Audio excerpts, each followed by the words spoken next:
My name is Brett Butler. I'm an action figure and doll photographer. I'm often asked, why do I only focus on dolls and action figures? Well, I'm a toy collector, and I've been collecting toys since I was a child. So I have a huge toy collection, and I'm also a writer, so I like to write. And I started to put my toys and figures into stories, and I started taking pictures and writing scripts. So that's how I started, just taking pictures of toys and action figures. So I'm often asked, how did I get started building my business of Brett Butler Photography, Brett Butler Productions? Well, it was all by accident. You see, I was selling toys at the flea market because I was a toy collector, and anything excess I would sell off, and comic books as well. And one day I decided, you know what, let me print some of these 5x7 prints and put them in a little frame and see if anybody buys them. And yep, everybody bought them. And from there, I did the Wilton Manors Art Walk, and I started doing that monthly. And I started with one table on a street corner, and then I started having a tent with like four tables and pictures hanging, because I was selling and people really liked the stuff. I also got involved with the Fats Art Village, and then I started to do some competitions. And from there, I joined some organizations, and I started doing more shows. And I just decided that the more stuff I get out there, the more people see me. Hopefully, I can get discovered and build a following of people that like my art. So now I've been asked, how did I get picked for this upcoming Barbie show in Wilton Manors, Florida? Well, it all started with the Wilton Manors Art Walk. I started, like I said earlier, I sold with one table, and I moved into a tent. And a lot of people liked my stuff and took my information. And from there, I got contacted by the gallery if I was interested in participating in this big event for Barbie's 60th birthday. And sure enough, I am, and I've been working on that the last couple of months. So, I mentioned before that I did the Art Walk of Wilton Manors. Well, this is a copy of the first picture I ever sold at the Art Walk, and I've sold this print many times at the Art Walk. It's called Making Porn. It's two Ken dolls. I know it's pretty hard because it's I photoshopped it, and it's one of my pretty popular pieces of art. Here are some other pieces that I've done for shows. I've done comic book covers, and then I have a series of G.I. Joe's that is lovesick over his Ken doll. But I kind of do it all. I do some provocative stuff. I do some adult stuff. I was just in an adult show a couple of months ago, and I know you're saying, what could he be doing with these dolls? It's not that bad, but I can't show it because, this is a school film. What's the hardest thing about filming dolls and action figures? Well, first, getting them to stand. There's lots of tricks to doing that. The second part is even getting them to sit without falling out of the chair, or sit up in a bed, or sit up in a car, or get the depth of field that you need. The most hardest though that I find is when it's in the box. Unboxing is one of the hardest things to do. They pack these action figures and dolls so tightly in a box, it can take up to 20 minutes sometimes just to figure it out, to get the figure out without damaging it.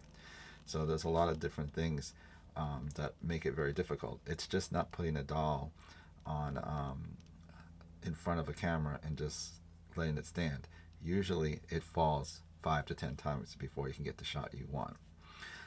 You also can't prop it up right against the scenery, because then what happens is it doesn't give the dimension or the depth of field that you need. So people often ask, how do I come across all my dolls and action figures to do photography with? Well, mostly flea markets, thrift stores, sometimes eBay, and people have been donating now lately to me. And then I'm also asked, how many of these do I have? Thousands upon thousands. I have trunks full of dolls, action figures, cabinets full of dolls and action figures, and I usually can pull whatever somebody wants. Luckily, I have gotten some custom work where people request certain pictures from me, and I have the dolls and action figures they want, so I'm able to take pictures for them for what their specific needs are. So what's the next show I'm preparing for? Well, of course, it's the Big Barbie show, which is coming up in 2 weeks. I'm doing 8 pieces for that show, and it's also going to be a pop-up store. So for the first time, I'm going to do some t-shirts, postcards, and different specialty items that I haven't done in the past. I've been working on this show for almost over a year now. and I'm very excited to see the outcome. I have other upcoming projects. I have another art of toy, and also I started doing workshops.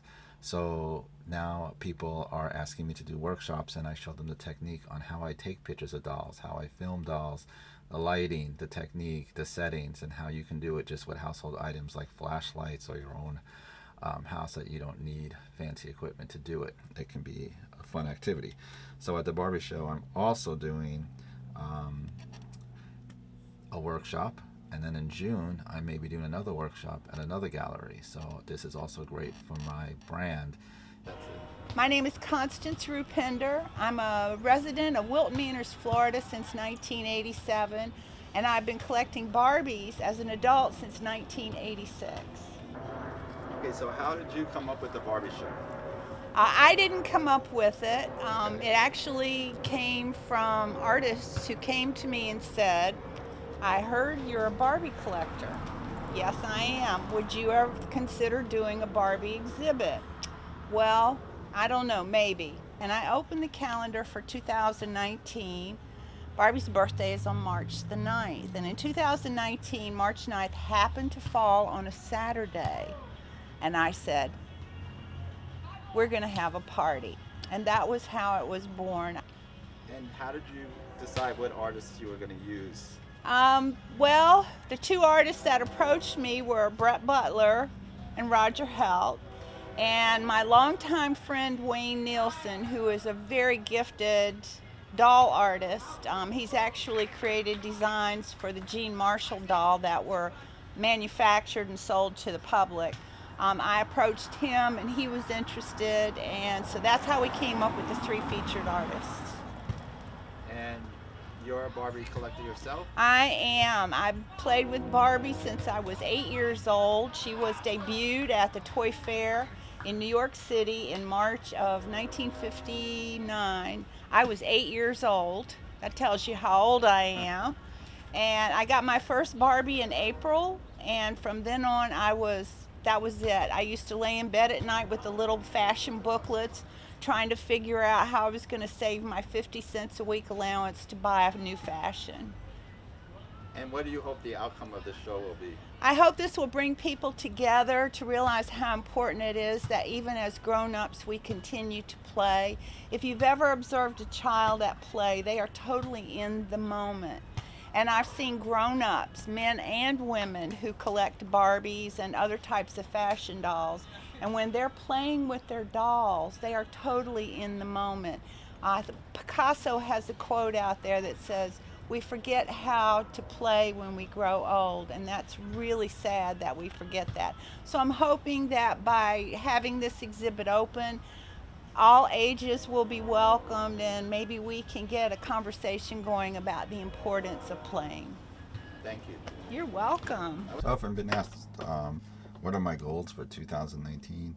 Well, I hope to build my business, sell more art, get a solo show at a gallery would be one of my big goals for 2019.